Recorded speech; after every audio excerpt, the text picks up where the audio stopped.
lights at this place called Harvest Time out in Northwest Indiana. You can walk through. What did we do there? Oh, they had like a s'mores situation, a little campfire. Can't go wrong. No, and then we saw Santa yesterday. What did you do over the weekend? Let's see. Took the youngest one to the Nature Museum. This is so funny. Where is that? Okay, the Nature Museum, right? It's Peggy Notabar. Great place. Yeah. Friendly staff. Love it over there. Here's what spawned this. I was trying to figure out a way to get the kids out of the house. You know how sometimes there's so much inertia you cannot get your kids to move. So, Jero, my youngest, had seen, you know those coin funnel things where you drop the coin in and then it goes around and around and around? Like a gumball machine, kind of. So he saw one of those on a show that he was watching, and I'm like, you know, Jero, I know where one of those are. Yes. Because there's a huge one at the Nature Museum, and that was one of Theo's, the older one's, favorite thing to do. Go down to the Nature Museum, bring a bunch of coins, and just watch them. Yeah. So we packed up a huge Ziploc full of coins. Cute. Went down to the Nature Museum, and I knew there'd be all kinds of other things that he would love there. Did Theo enjoy it? No, he didn't go. He was with his other. This is just me and the 4-year-old. Okay.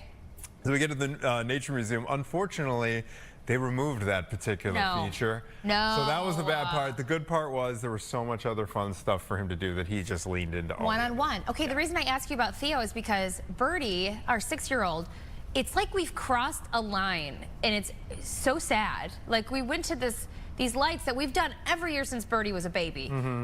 She's how old now? 6.5. Okay. She was not so interested. Like, it was okay. Yeah. But there were so many instances during us being there where she was like, can we go home? Can we go home? I know that. I don't want to be here. Like, that magic is, yeah. What? At 6? I was like, girlfriend, you are in kindergarten. Like, what do you Still time to be excited about Christmas stuff. Yeah, so it was kind of sad, and it was a weird thing, but I think this is just part of having kids that get older. Right. Like, you adjust to the new stage that they're in. They'd rather be with their friends or do something else, and it's kind of a little bit of a heartbreak. I get what you mean. Yeah. The baby in them is, just...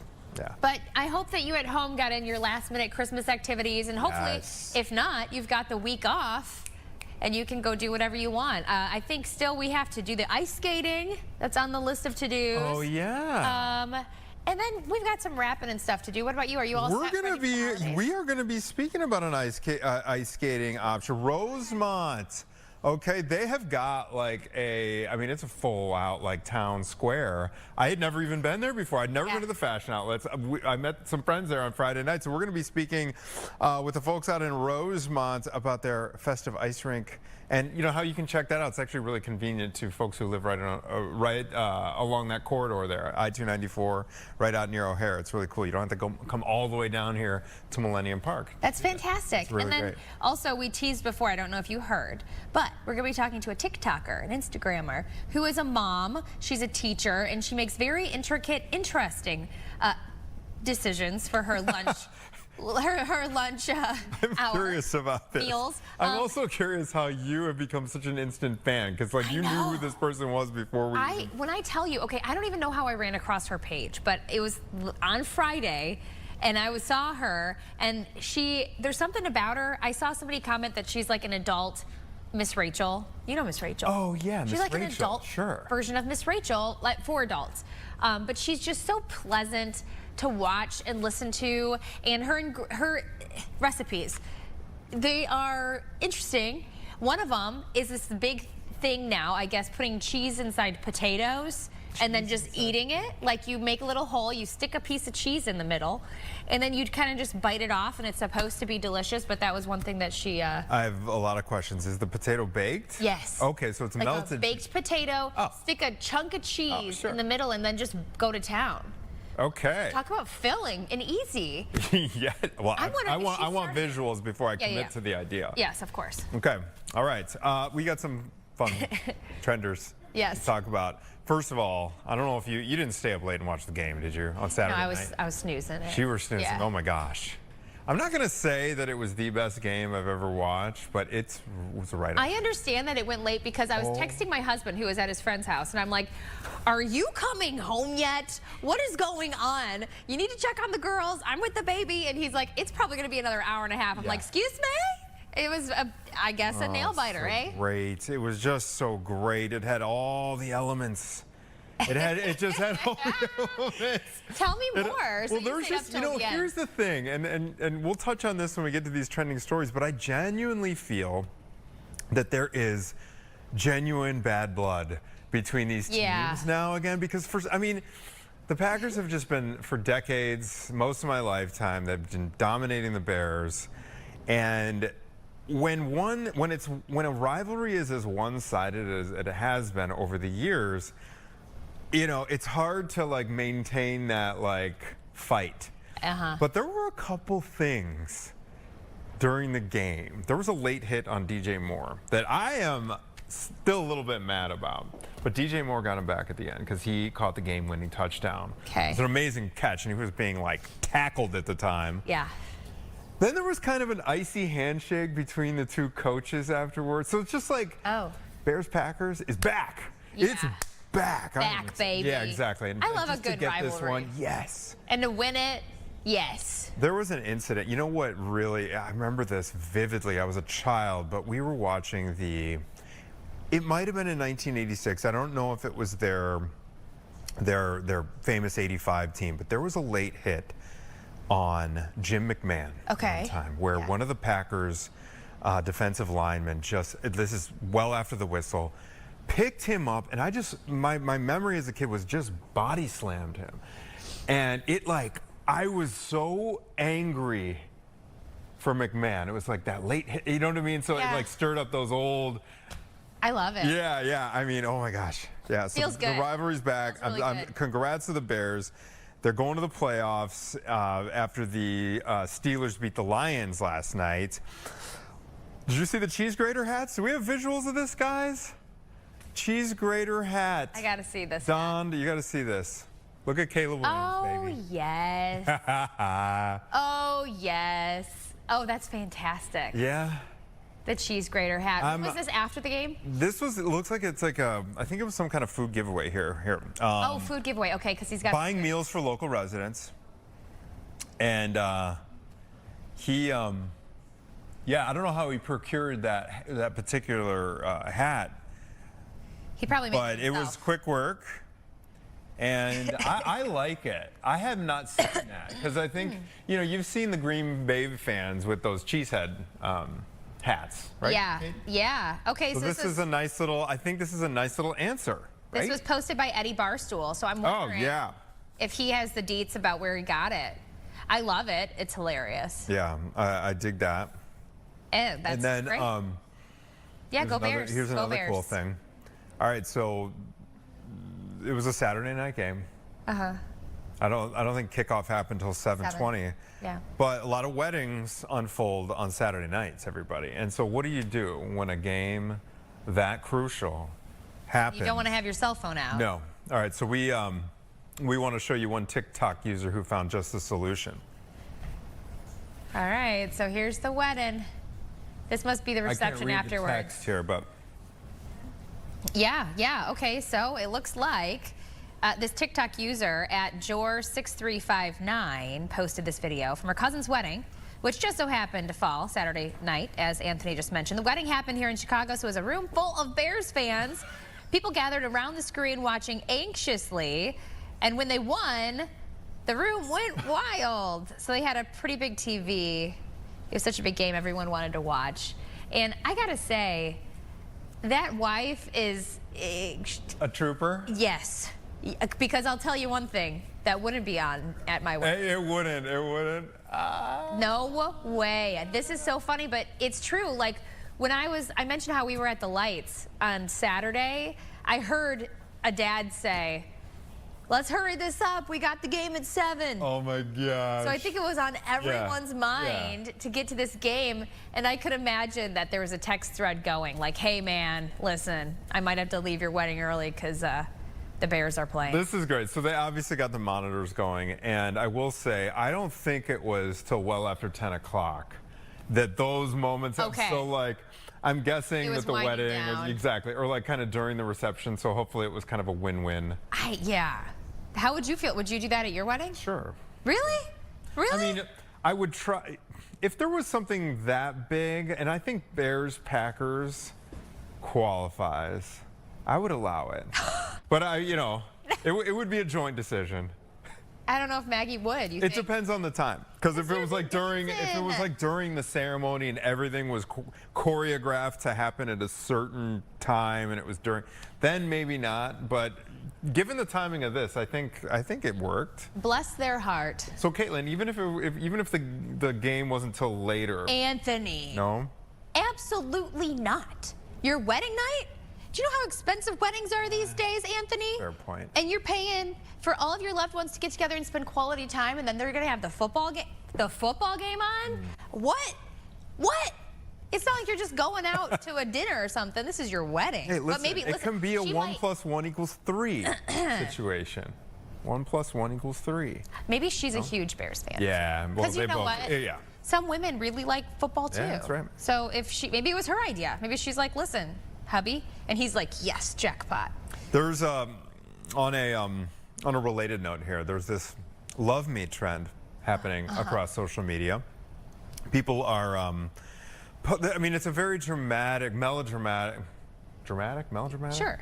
Very I don't know, it's a song that really pulls at the heartstrings, and across social media people are posting slow-mo videos to this particular soundtrack.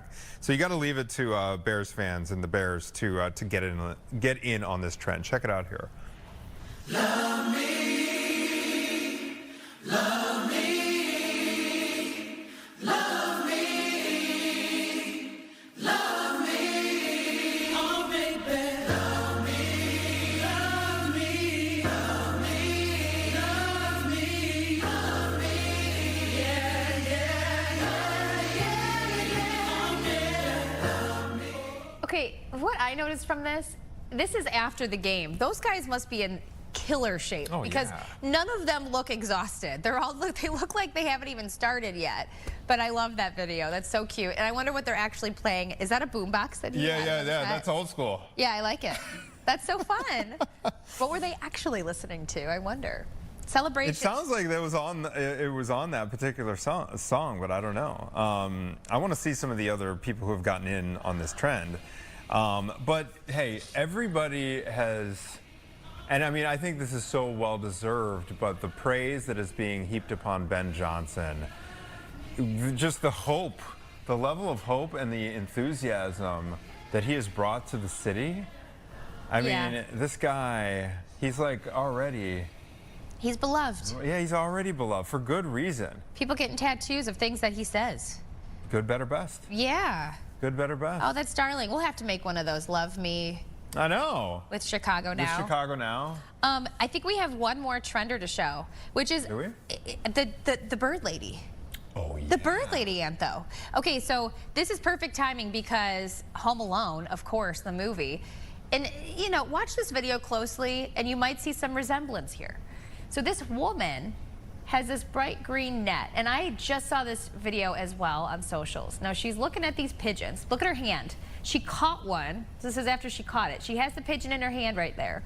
Which, how did she catch it? She caught it with the net. So that bright green thing was the net. She put the net down, she grabs this pigeon, and she sticks it in the bag. But I was reading some of the comments because, you know, people are cracking jokes saying she's going to eat the pigeon.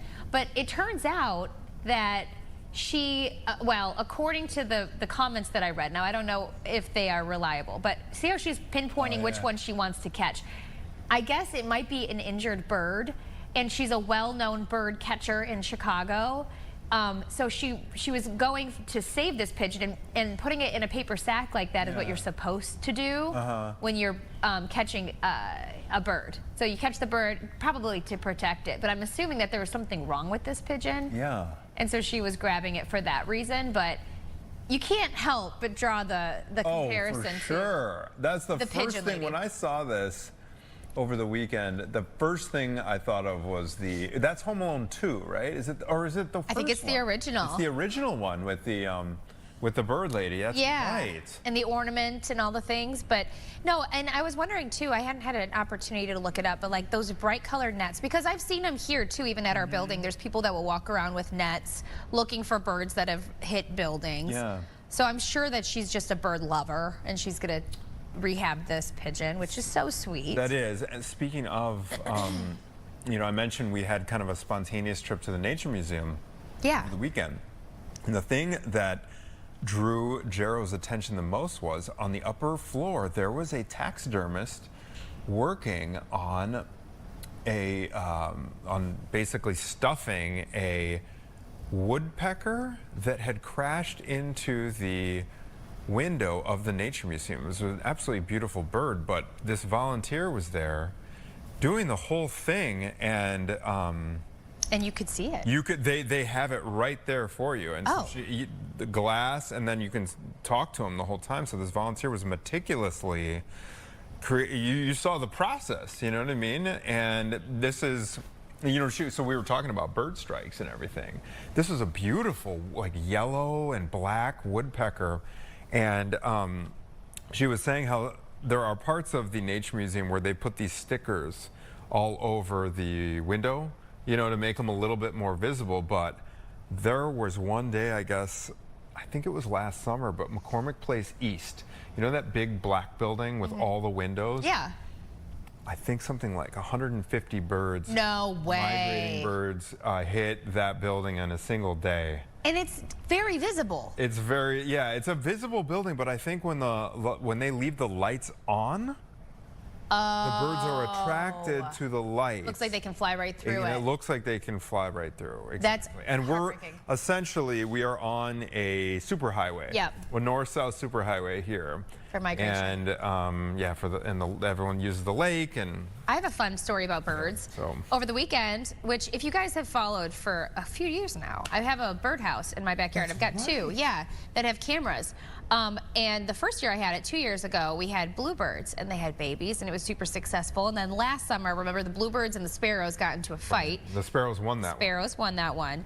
Well, over the weekend, we had 5 bluebirds back there.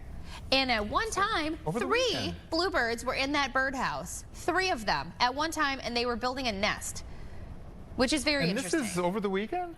Yeah, So a little I'm early, so eh? confused about which species stick around for the winter Right. and which ones go south. That was a point that my dad made. He's Yeah. like, are bluebirds supposed to be here? And I guess they are, because mine definitely are. That's cool. So did you guys build that birdhouse? No, which actually, if there? you need a last minute Christmas gift for somebody who loves birds, super cool. You can buy them all over the place. If you just look at Google camera inside a birdhouse. That's so cool. So not the feeders. This is an actual house, and it has a camera on the top, and you connect it to the Wi-Fi, and then on your phone you can pull it up. That's so fun. Isn't it? And so is the camera battery operated then? Because Solar. It Oh, comes with a it's- little solar panel. It's not even that expensive either. That is They're so fairly cool. affordable. Yeah. And so you get to kind of, they're like Watch your them. pets. You watch them have babies. But They- you they just lay have to their be eggs mentally and- prepared for like a destroying sparrow, non-native species to event, you know, the possibility that Oh, things I'd could fight go those awry. birds. No, a couple of the birds didn't make it, but I think it was because my neighbors were spraying for spraying pesticides for bugs. Because it was like shortly after that. I know it is kind of heartbreaking, but it's nature. It's nature. So that's it, you know. Yeah. But Okay, those and are our I'm- trenders. I'm- I liked these trenders. These were fun. We are going to take a quick break, but Caitlin, I'm excited for you right now. Me too. Me too. We'll set this person up for people who are just joining it. Courtney Cook. Okay, Courtney Cook. She's gone viral on TikTok. I found her on Instagram just recently, but she's a mom, and she's a teacher, and she packs these lunches, and the way most of her videos are her eating her lunch. And you would think, what's so interesting about that?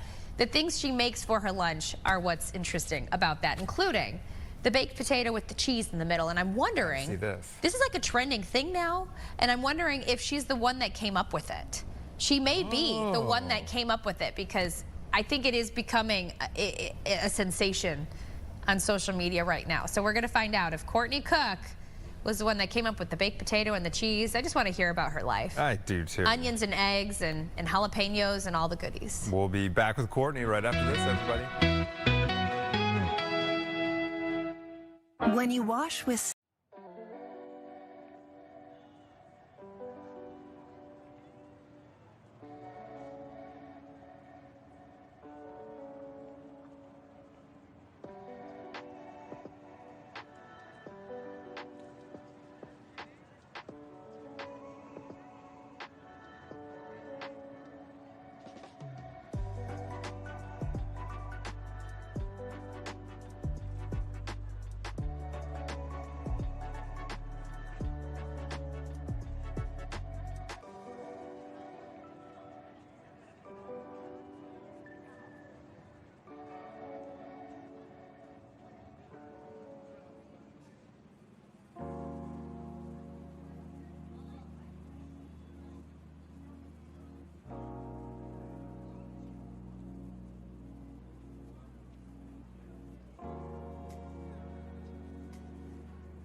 having a big old sweet potato. Look at that one. Fabulous. We've got our butter kaze. I say it wrong every time. Butter kaze? Butter kaze. You guys help me, and then look, I just didn't even make it happen, but you know what? Oops.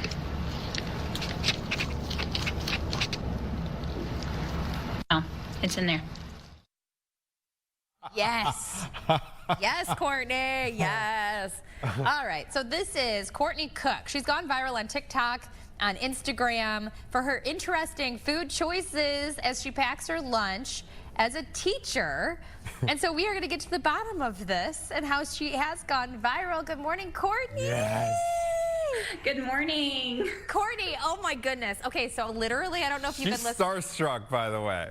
When I she found out- started following you before she even knew this was going to be a segment on the show. Yeah, I found out, and I'm dying right now. You are darling, first of all, and you just pop off the screen. No wonder people are falling in love with you.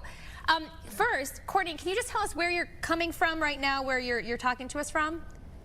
I'm in Fayetteville, Georgia, so about an hour south of Atlanta. An hour south of Atlanta. Okay, so let's dig in. First of all, I went through your entire Instagram page on Friday. I was just stalking you, and I was like, oh, she hasn't been on here for that long, but maybe you've been on TikTok longer. Can you bring us through your social media journey?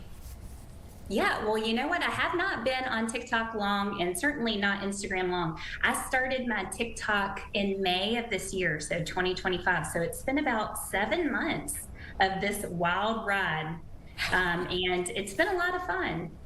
What was when you signed up earlier this year, what did you go in with the intention to do?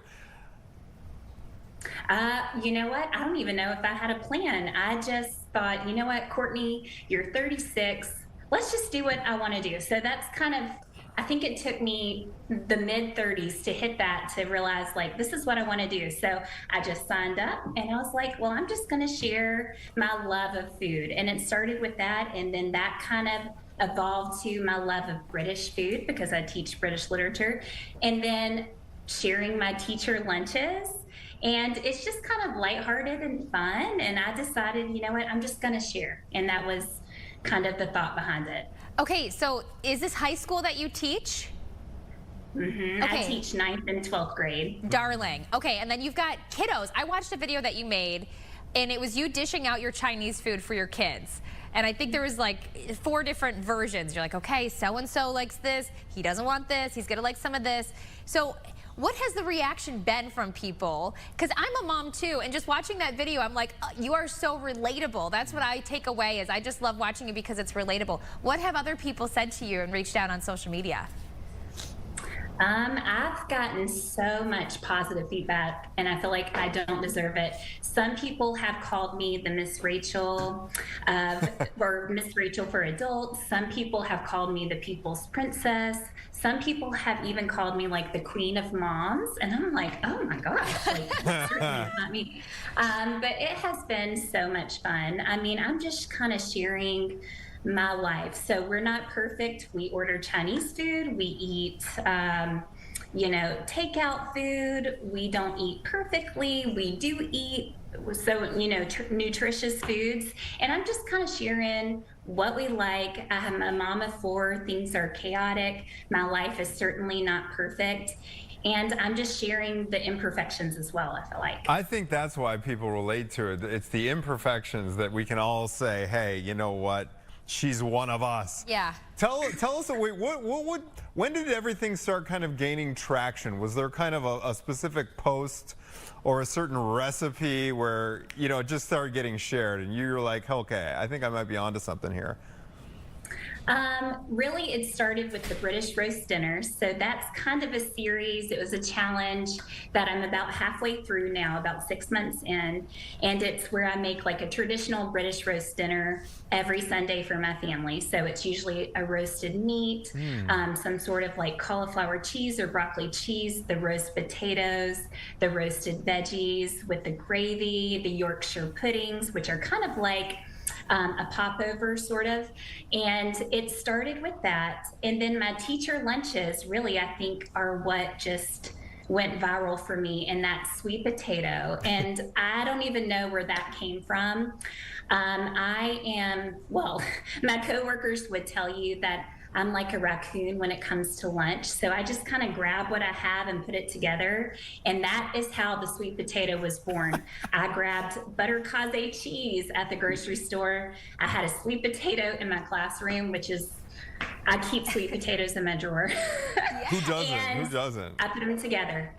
Okay, so this potato cheese phenomenon, it's actually really catching fire because I've seen it across social media too. So you're the one that came up with this, huh? You created it. I cannot tell you why it went viral, but it is delicious and it's easy, and you can kind of hold it like a burrito or a hamburger. So you can walk around. Like sometimes I'll be vacuuming my living room eating a sweet potato with cheese inside, and Yes. it's portable. It's easy. I know why it went viral. It's because when you talk about the food, when you're making it, you make it sound so delicious. Like with the potato and the cheese, I remember watching it and you were saying like, oh, it's so creamy and sweet and savory at the same time. And like just the way you describe it, I'm like, I gotta get me some sweet potato and cheese. It's so good. Oh, well, thank you. Well, I'm gonna have actually for lunch today, because my stomach's already growling, I'm gonna do it with a mozzarella, like a fried mozzarella stick, and put that inside, and we're gonna see how that is, because I cannot get butter caze cheese anywhere. Butter caze cheese. I've never even heard of it. I had to get a pronouncer on that because I'm not. Yeah. A big Oh, and I'm cheese not guy. saying it right. I'm not saying it right. You probably are saying it perfectly. What was the egg? What was that egg creation we saw you do with the top? Was that hummus on top? Oh. It was potato salad. Yeah, it was potato salad. So you just get yourself a boiled egg and a spoon of potato salad and just chomp away. You can put the potato salad in an onion cup. And I'm telling you, that is like the perfect lunch or snack. Okay, so the eggs and the soy sauce. Can we talk about that? And also the onion. So that was a funny video I was looking at the comments on, and people were commenting about your breath after you eat the onion and the egg and the soy sauce. I've seen that before though. So can you talk a little bit about that recipe? So this is like a Korean, well, it's my interpretation of a Korean-inspired dish called mayak eggs. It's M-A-Y-A-K. And it's just soy sauce and sugar and garlic and sesame oil. I use sweet chili sauce in mine. And you just put your cooked, peeled, boiled eggs. You let them sit in the soy sauce for a day or two, and you just eat them out of there. Sometimes traditionally with the mayak eggs, it's eaten with warm rice. But I like it with mayo, dipped in fried onions. Oh, yeah. I like it just plain, you know, driving down the road, just eating my soy sauce eggs. I absolutely love this. Yeah. You know, we're used to interviewing chefs who are like, you know, this is a reduction, and you know, they're using all kinds of phrases. I don't even. This is legit. Pop it in there. It reminds me of the Vince Vaughn, Owen Wilson commercial where he's like, hey, you ever tried guac on pancakes? And Owen Wilson's like, no. Oh, yeah, He's like, oh, yeah. You're about to. Look at that. This is so great. Okay, Courtney, I got to ask you. Is your family down with these kinds of recipes, or is this mostly a you at school kind of thing? That is so funny. Well, I have the 4 kids. 2 of them are like me when it comes to eating. They like everything. They will try anything. The soy sauce eggs, I have to make a bunch of because I put those in lunch boxes. Yes. For 2 of my kids. And then my other 2 are like, no thanks. I don't want that. Okay, and I've got to know too, so in the comments, I keep talking about the comments, but I went straight to the comments. Somebody said, you could tell that she grew up in a recipe household, as in your parents didn't have snacks around, it was just ingredients for recipes. Is that true? So you had to kind of like piece together your own meals? You know what? Not really. And I Okay. saw that comment too. So Yeah. I grew up with 2 fabulous parents that are not foodies. They are not home cooks. So we had the traditional like 2000s fare of the frozen lasagna and the hamburger helper. And we had processed snacks, and we had, you know, a pantry full of Doritos and cheese sticks and stuff. So I would say that it maybe just evolved for me because I had more of a, I don't want to say basic, but like normal-ish to early 2000s home growing up with the food choices. Yeah, same. But, I'll yeah. be following along. I absolutely love this. Courtney Cook from Fayetteville, Georgia. Once again, what's your handle so people know how to follow along? It's just Courtney L. Cook. Courtney L. Cook. You go, girl. We love you. Appropriate name, too. You're amazing. Yes. Love her already. Our adult Miss Thanks, Rachel. Courtney. We love it. Yes, Yeah. indeed. All right, we're going to take a quick break. When we come back, though, hey, there's still a lot of people that are forgetting the correct paperwork when they travel, okay? Eek. A very important refresher course when we come back.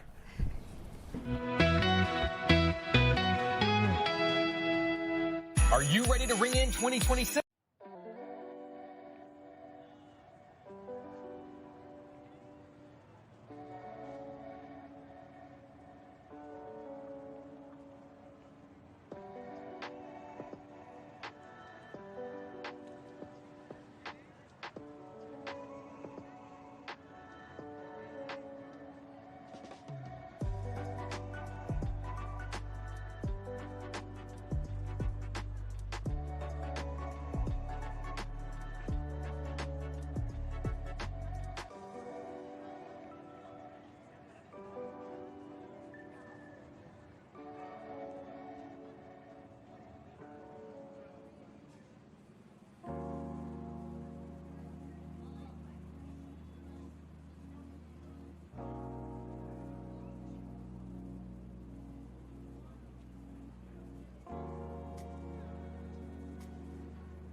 Don't forget your paperwork when you travel. So a lot of people are planning trips outside of the country, but some of those plans are getting derailed by people forgetting the right paperwork or making travel mistakes. So we're hearing more about what you need to do, make the checklist, look at it twice, with Katie Nastro. She's the spokesperson for going.com. Good morning to you, Katie. Good morning. How's everybody? Happy travels. Happy travels Happy to you. Where are you travels. joining? What city are you joining us from today? I'm joining from Long Island, New York, but I am a big Chicago fan and definitely have some travels out there in the new year for sure. Oh, for sure. It's a great destination. Okay, Katie, what is happening right now? People are not getting the memo. Well, I know there's the Real ID issue, but what are folks typically forgetting these days? Yeah, one common mistake that we see travelers or hear about travelers making is not understanding that for select countries, you do need either a visa or more commonly a electronic travel authorization, which is similar to a visa, but less complicated, very easily done online, and you should be getting it within a few days. Now, the UK implemented something similar to this earlier this year. And, you know, I think we tend to forget as Americans that when we do travel, we travel to places that are visa-free for us because of reciprocity between our countries. And so when we look to other destinations, maybe they're a bucket list trip for us, like places in Oceania or even out to Asia, we tend to forget to look up what documentation that we need on top of having a passport. And another thing very common, even besides not having the right documentation, we find a lot of times that travelers will show up to the airport and not realize that they need multiple months past their expiration date for their passport to be valid, or they need a valid passport, and then extra months. So if your passport is expiring 2 months from now, you actually need a few months on your passport. And that's a common mistake that a lot of people make.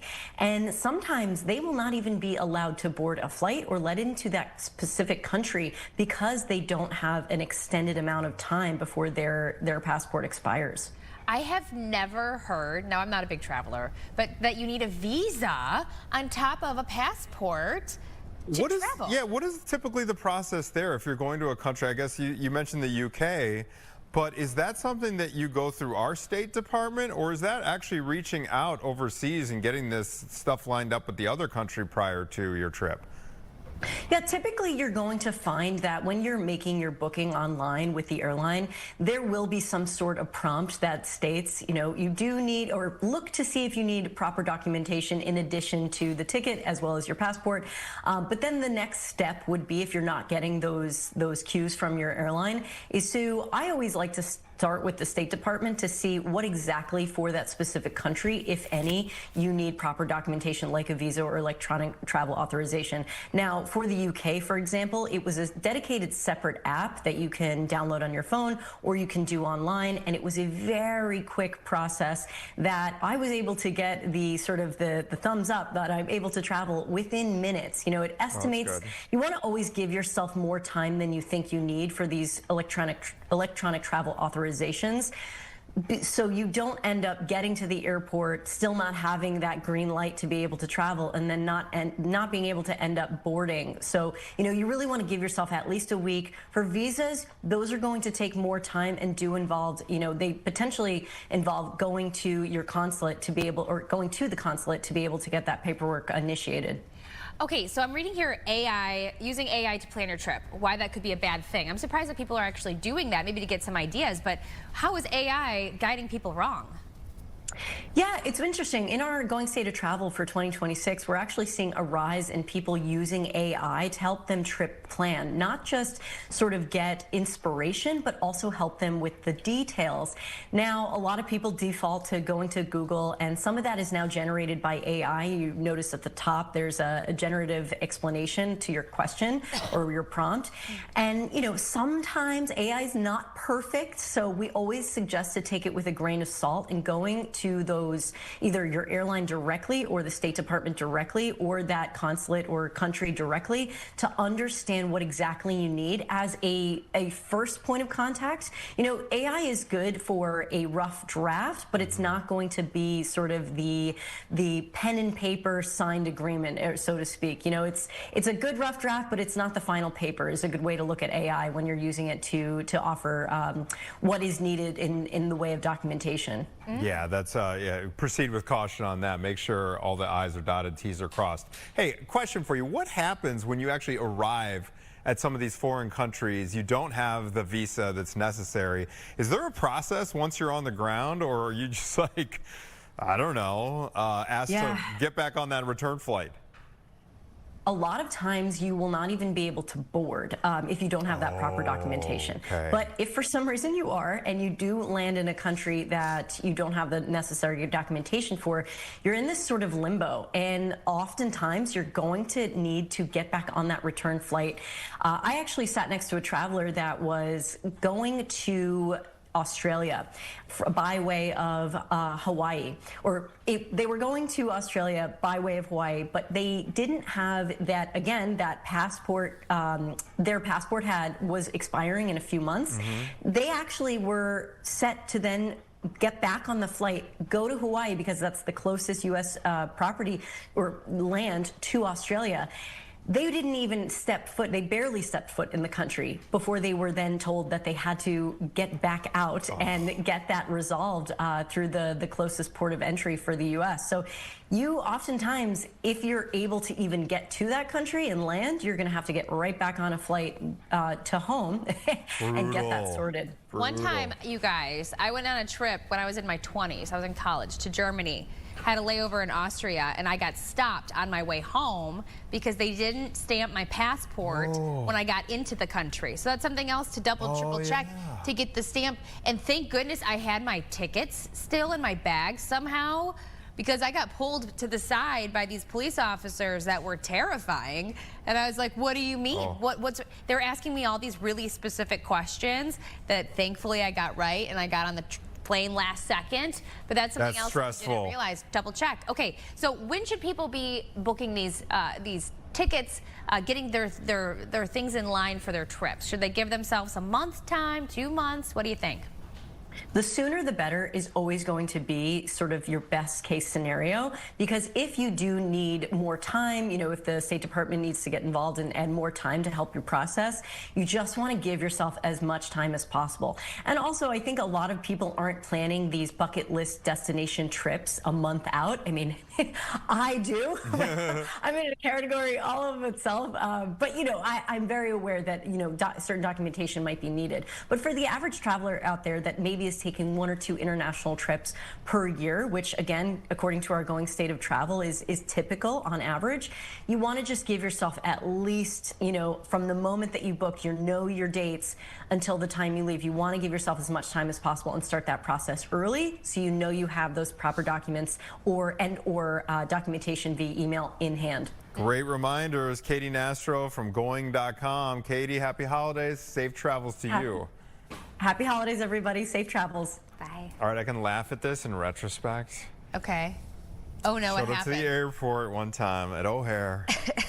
Maggie and I were en route to Mexico City for a nice, relaxing weekend with another couple.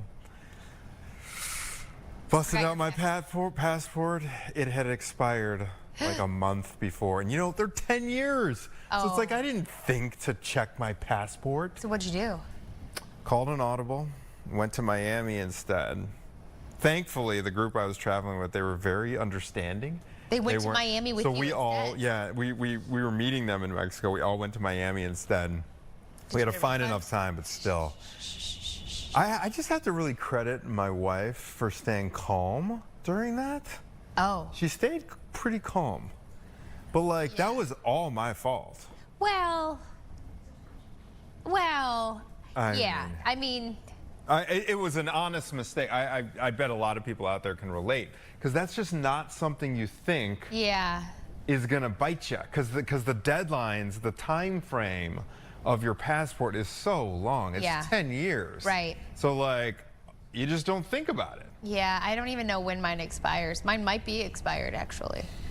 But we don't travel. We don't travel, though. Well, it's one of those things. Just knock it out while you have no plans at all. It's just like a administrative thing to take care of, and that way you're just set for the next 10 years. Who knew that you had to get a visa to travel certain I did not places? know that either. I for sure thought I would if you just have get a on- passport, you'd be fine. But turns out, make sure you don't need a visa if you're traveling out of the country. No need to travel too far if you want to get your skate on here in Chicago. We are going to get a really cool inside look at this place. I had never even seen this ice rink before, but it's pretty incredible. It's out in the burbs, right near O'Hare at Rosemont. We got a fun piece to show you. You don't need to come all the way downtown to the Millennium Park. Hit the ribbon. Exactly, or hit the ribbon at Maggie Daly Park. So we're going to show you an inside look at the Rosemont Festive Ice Rink when we come back after this.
We're out here at Parkway Bank Entertainment District. It's Parkway Bank Park at the ice arena that is sponsored by the Chicago Wolves, our AHL hockey team. So the ice rink opens right after Thanksgiving, around Black Friday, or actually the week before, if the weather is permitting. And it stays open till the end of January. It's open free skate for folks, and we can rent skates for $8 a pair. It's an NHL-sized rink. It's right here in the middle of all these fabulous restaurants. Again, sponsored by our AHL hockey team, the Chicago Wolves. And it's just a wonderful place to be. You know, Rosemont really celebrates the season with everything that we've got going on here. Well, I think that when we built this development here, that it was one of the things that we wanted to do is attract people other than just coming to a restaurant, but to have the summertime activities, but also have the things that we can do in the wintertime. And ice skating and the holidays go hand in hand. And I think that people really enjoy it, and you can tell by the crowds that come out here. Because in an indoor rink, it's exactly that. It's an indoor rink. This is outdoors. It's, you know, enjoying the outdoor atmosphere. It's snowing out here. It's really a great setting. Well, Rosemont has a lot of activities going around the holiday season. Not only the fabulous shopping at fashion outlets of Chicago, but we've got Zanies and King's Bowl, iFly indoor skydiving, and our new virtual experience EXP, which offers you tremendous virtual experiences to go and explore Egypt, and Life Chronicles. Also at Impact Field, you can have brunch with Santa and the mascots from the team. You know, the lights throughout Rosemont, the holiday lights throughout Rosemont are actually phenomenal. We pride ourselves on that. You can take a drive around and see all the beautiful lights. There's millions of lights. And again, we're just all about celebrating the season where folks can be a little bit kinder to each other and enjoy each other a little bit more than normal. Pre-development stage, we had a temporary rink here that drew over 30,000 people. And we said, boy, that's a home run for us. We've got to expand on that. And then when we built the development and put the ice rink in, it's just been tremendous amenity to our facilities here. Well, it's always weather dependent. It's open till the end of January, and then we do some club hockey events after that. Because the kids go back to school, you know, around mid-January. Most of them are back in school, so it's not like there's a lot of activity. But I think on certain days there still is open skate while the weather is permitting. Rosemont, it's all here. And it was snowing during that shot. Couldn't have asked for a better Christmas Eve. It's random because Courtney Cook, who we met, you had followed her last week on your own accord. Yeah. I had never been to the Rosemont Entertainment District until this past Friday. It was freezing, frigid on Friday night. We went out there. Yeah. I just met some friends there. That ice rink, my friend looked out. There were a lot of people out there. My friend Dave looks outside. He's like, I can't believe there are people skating. But Mr. Stevens there was right. It is super popular. Well, it's the season, you know? It's the season. You got to get it in before Christmas. I was like, maybe the wind, maybe those block the wind, because it was one of those run from the parking lot. I had my heavy coat on, and I ran from the park, you know. So did they have like snow pants on and stuff? They were decked out, but I was impressed, to say the least, that so many people Maybe were the ice is phenomenal, just super slick. Great Olympic, time. yeah, it's cool. I had no idea on Friday when I went that it was sponsored by the Wolves there too. Yeah. Can't wait to go to a Wolves There you go. game. And you're on, you know, Christmas winter break now, so it's something to do. There it is in the Zamboni. Oh, fun. That's still bucket list for me, is riding on the Zamboni. Oh, is it? Yes. Yes, absolutely. Look at this. How pretty.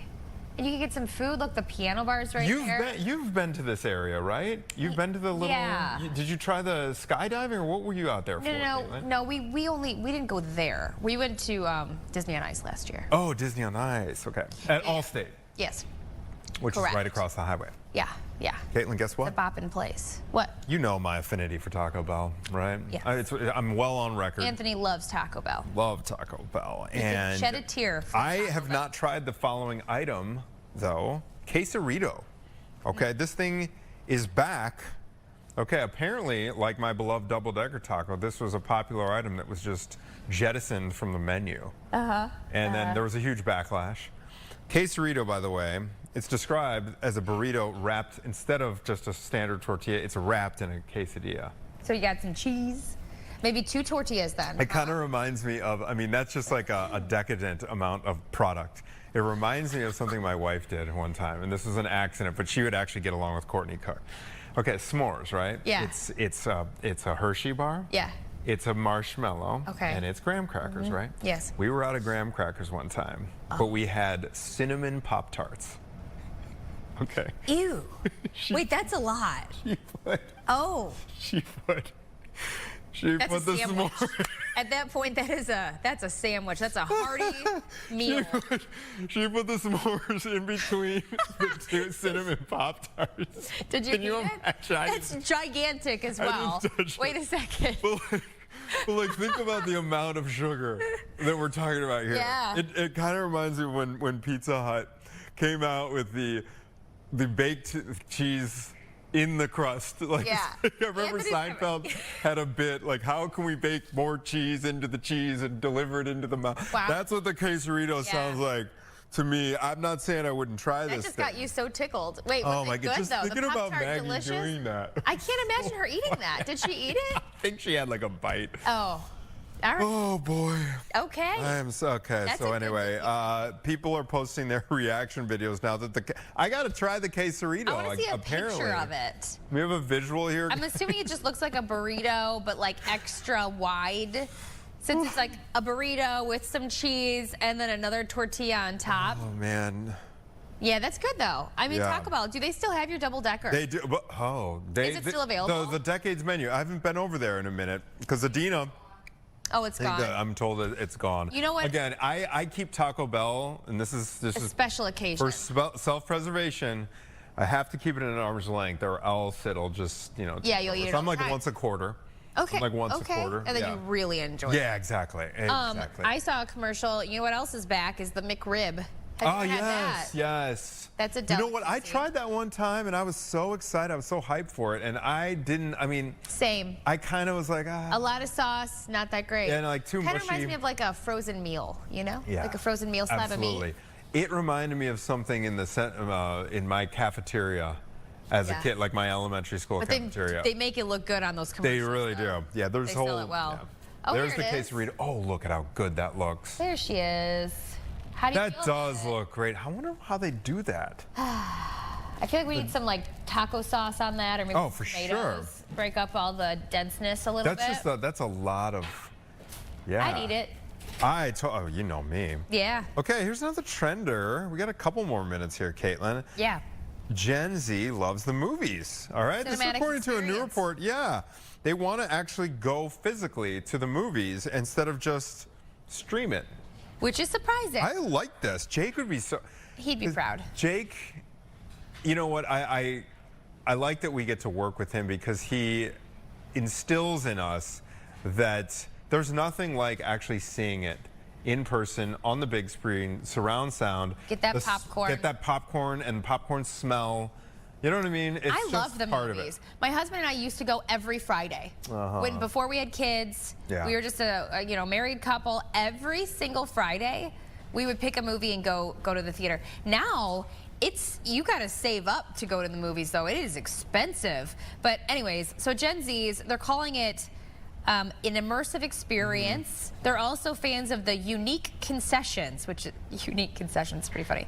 That could be exclusive merch, like popcorn buckets or collectible items and cups. So I will back that up because my son went and saw the Mario movie. I want to say it was like 2 years ago, but he got one of the collectible buckets, which is a tin with a big question mark on it. So it looked exactly like one of those Mario bricks. Yeah. We've had it in our pantry ever since. This item has stood the test of time, and we keep our microwave popcorn packets in the Mario bucket.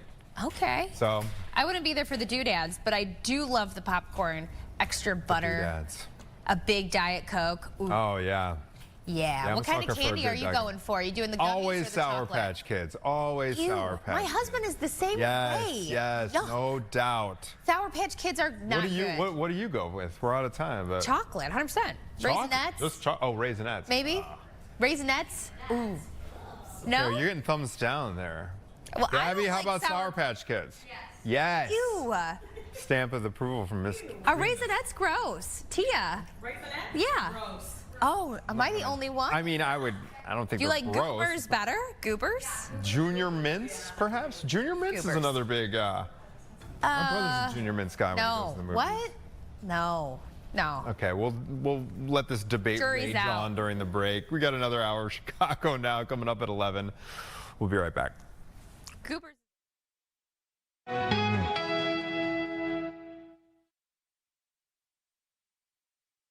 Chicago Sports Tonight.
Welcome to Chicago Now. I can't believe Christmas is right around the corner. It is this week. We're here. This week. week. We've already arrived, I basically. know, no kidding. We've been talking about it for months, I will Yeah, we say. have. How do you feel about that? How does that make you feel? I feel really good, actually. I will say I am kind of sad that there's no snow on the ground anymore because it was feeling so Christmas-esque.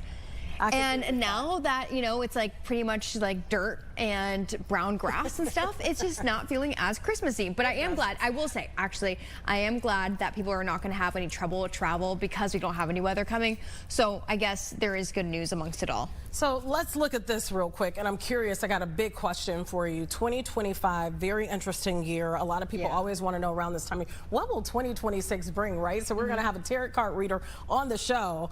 I don't know if I want to know what my future looks like, but I guess I'm gonna actually find out terrified here. of this.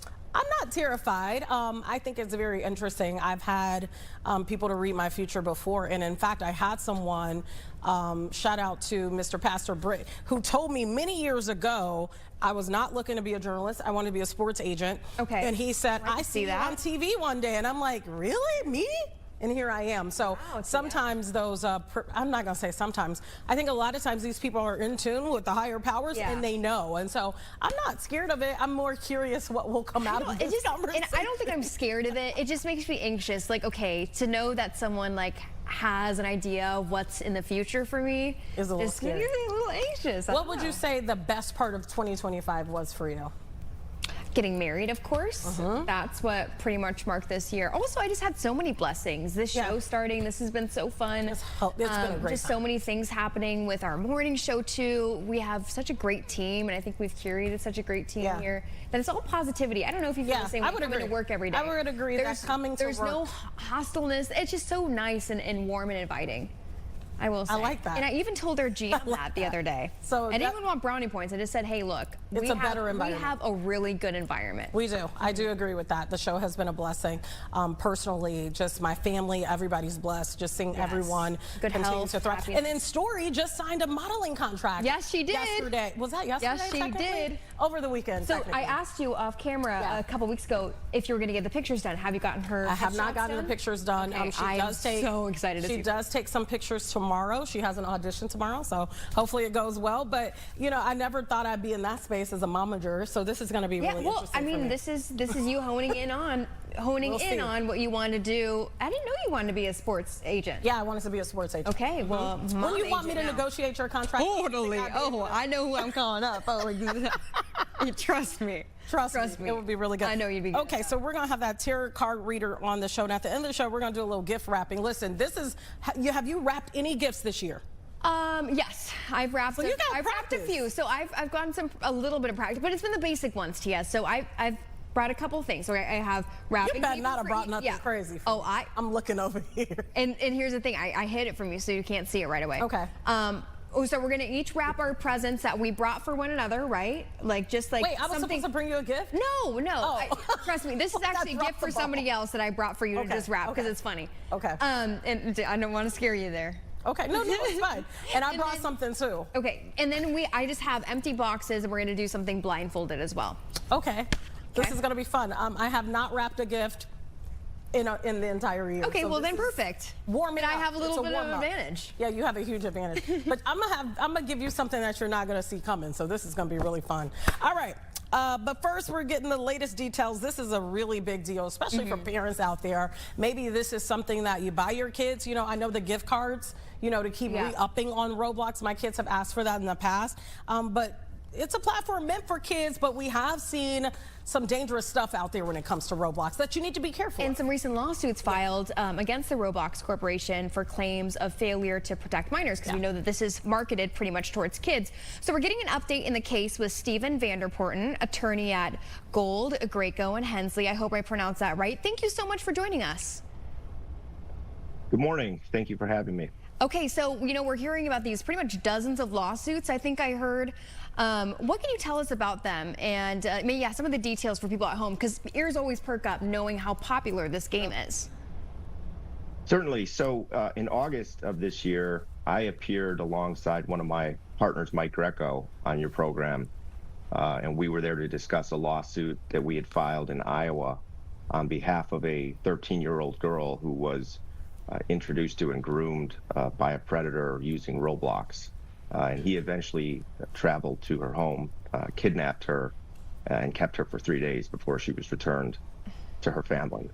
Since then, there have been more than 80 lawsuits filed against Roblox across the country relating to the way in which its game is unreasonably unsafe for children, and the way that they, over the past 20 years, have actively misled the public and parents about the risks of child predators in their gaming environments. So these lawsuits are now have been consolidated before a single court and are going to proceed before a single judge. And that's an incredible development in just a short 4-month period. Attorney Vanderporten, I want to ask you this because I know that Roblox said that they implement, you know, some new safety measures out there. Who knows, you know, if those are really fully working. But just looking at the scope of everything, considering that, could they still be held accountable and found liable regardless of them implementing these new safety measures? Yes. Our lawsuits span a time period of many years. Many lawsuits filed in the 2010s and even more in the 2020s, when Roblox had, you know, absolutely inadequate safeguards for children. And when Roblox knew because these issues were being reported by parents and by police, law enforcement, and others, that they had this issue on the platform, this issue of adult predators knowing that this is a place where they can get access, including chat access, to minors as young as 5 years old. So notwithstanding the recent rollout of safety measures, which we believe are too little and most certainly too late, yes, there is still a case for liability and accountability for Roblox on behalf of the hundreds, if not thousands, of minors that they left behind. So obviously this is in hopes to prevent this happening in the future and make some stricter rules for this platform and then others, correct? That's correct. I mean, we have cases not only against Roblox, but also against Discord and against Snapchat and others. And we think all platforms should be made much safer. And that's something that likely has to be done, through a congressional role, with everybody's, pushing for safety measures, better adult involvement, and so on. But what's interesting in what's going on right now is that Roblox is secretly pushing legislation that would pull the rug out from survivors and prevent them from bringing individual lawsuits like the ones we have filed on behalf of our clients. So we think that greater attention needs to be paid to that particular bill. It's called the Safer Gaming Act. It is a bill that is designed to prevent individual survivors from having their claims heard.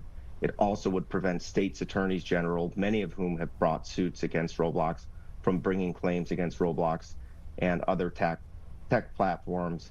And at a time when you have almost near unanimous support among both Republicans and Democrats through the Epstein Accountability Act for protecting the rights of survivors and advancing the rights of survivors, it's inconceivable that at the same time there could be a bill being pushed through Congress that would completely eliminate the rights of survivors, including minors, from bringing lawsuits against Roblox for the kinds of harms that are very common on its platform. You're absolutely right about that. Attorney, walk me through this, because I know, on your side of things, there's a fact-finding period. Kind of walk us through, what was discovered about Roblox and some of the others that you mentioned, and in terms of what the safety issue was for children. Sure. So the biggest safety issue, was the absence of really a couple of things. One, absence of any sort of age verification, absence of identity verification. You don't even need an email to get on Roblox. So anybody can just show up on Roblox.com, represent their age as whatever it is they want it to be, including numerous, if not all of the predators in our cases, represented their ages to be, younger, in order to introduce themselves to and earn the trust of minor victims. There was a complete absence of parental involvement. Parental controls were hidden behind other functions, too difficult to access. The reporting functions were ineffective. They did not have sufficient amounts dedicated to reporting misconduct on the platform. And then the platform itself, I mean, if you talk to, kids who use it or preteens, it's overflowing with inappropriate content, graphic content, sexual content, inappropriate political content, right?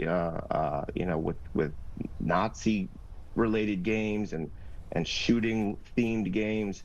So they've cultivated this environment that, if it were ever, existing in the real world, in a physical space, would be shut down immediately. You'd never let your kids go into a place like a mall, for example, alone, where they could be, coming in and out of stores that deal with sex and deal with politics and deal with very adult themed contents, violence, and where there are predators hanging around who are interested because they've misrepresented their age, and Roblox has had no mechanism to follow them or verify who they are, who are interested in taking them outside of that mall, putting them into a car, and committing unspeakable acts to them.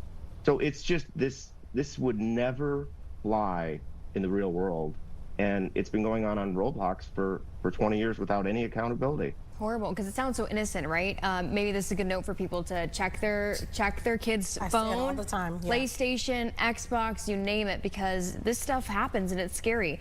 You mentioned, I think it was 80 cases that have been filed, lawsuits that have been filed against Roblox, and then you also mentioned Discord and Snapchat. That 80 number, if that's correct, and if I heard you right, how does that compare to some of these other games like Discord or Snapchat, these apps, I should say, that also have lawsuits filed that are similar to this against them?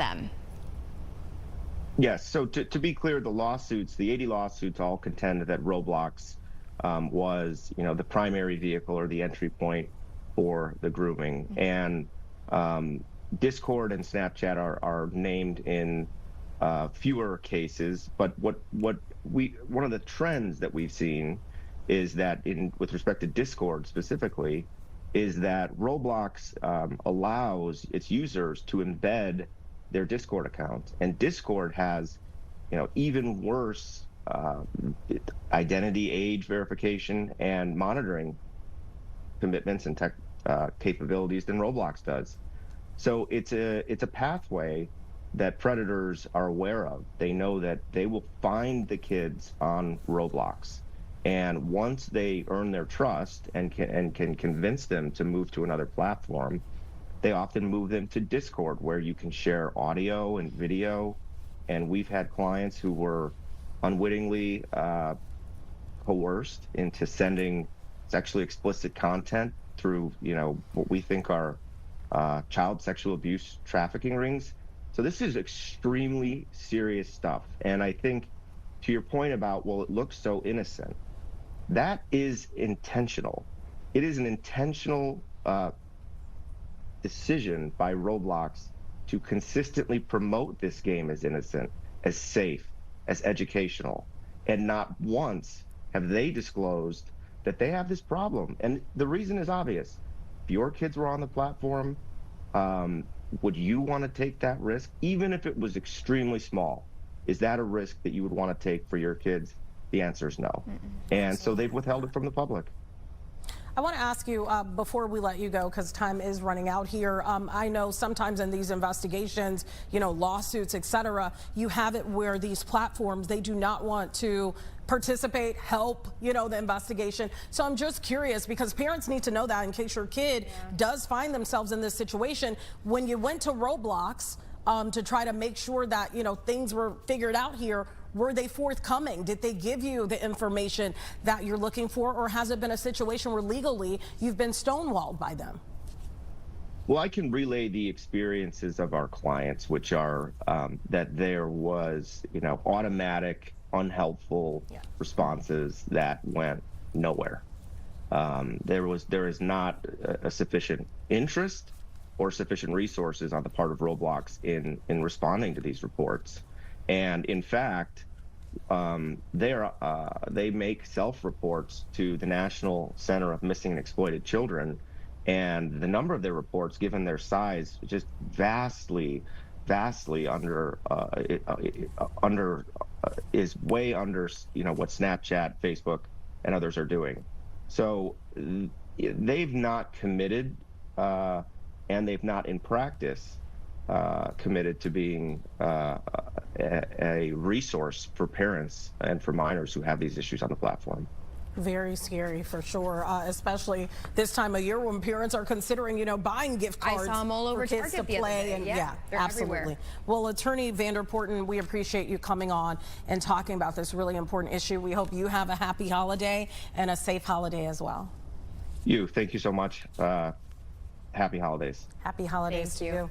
All right. Well, maybe in 2026, you're thinking about maybe this is a good time to be a homeowner. Maybe you want to move out of your current home, get another home. Maybe this is the first time. We're going to talk about those mortgage rates as we see them slowly but surely come down. We'll have that right after this break.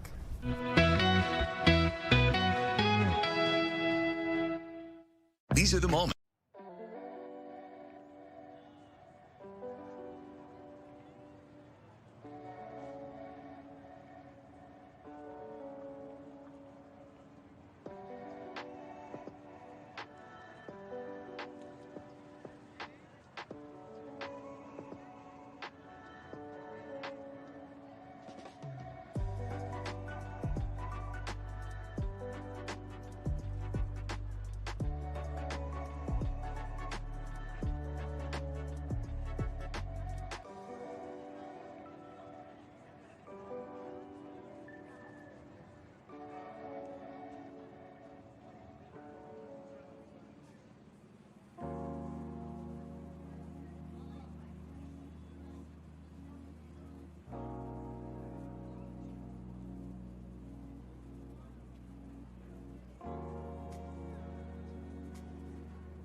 back to Chicago Now. Maybe for this new year, you want a new home, right? Rolling into the new year, or maybe you're tired of the home you're in and you want a new home. Whichever way, it doesn't matter. Mortgage rates, we have seen them slowly but surely come down, and we're getting some predictions with Jen Poniatowski. She's the SVP of Mortgage Growth and Market Development at Key Mortgage Services, and she's joining us right now. Jen, thank you so much for your time. Good morning. Thank you for having me. Let's talk about this. We know prices are holding steady as we move into the end of the year. What do the current conditions show, though, about buyer behavior and lending activity? Yeah, so buyers are still in the market, but we're seeing a lot more caution than we've seen in previous markets. There's definitely a lot of rate sensitivity and affordability concerns that we are continuing to see, and we'll see into the new year. I think that what consumers are doing is they're hoping for a shift in the market, a big shift. But I think that what we are seeing and what we are expecting to see in 2026 is that we're going to see just kind of a steady, gradual improvement in the market overall. But like I said, buyers are still definitely active, just with a little bit more caution and maybe being a little bit more payment focused due to affordability constraints. Jen, are you saying that's just for the city of Chicago, or is that including the suburbs or Northwest Indiana too? Yeah, I think all of Chicagoland. Something interesting about Chicagoland versus the rest of the country is that our housing market, our inventory has been very constrained.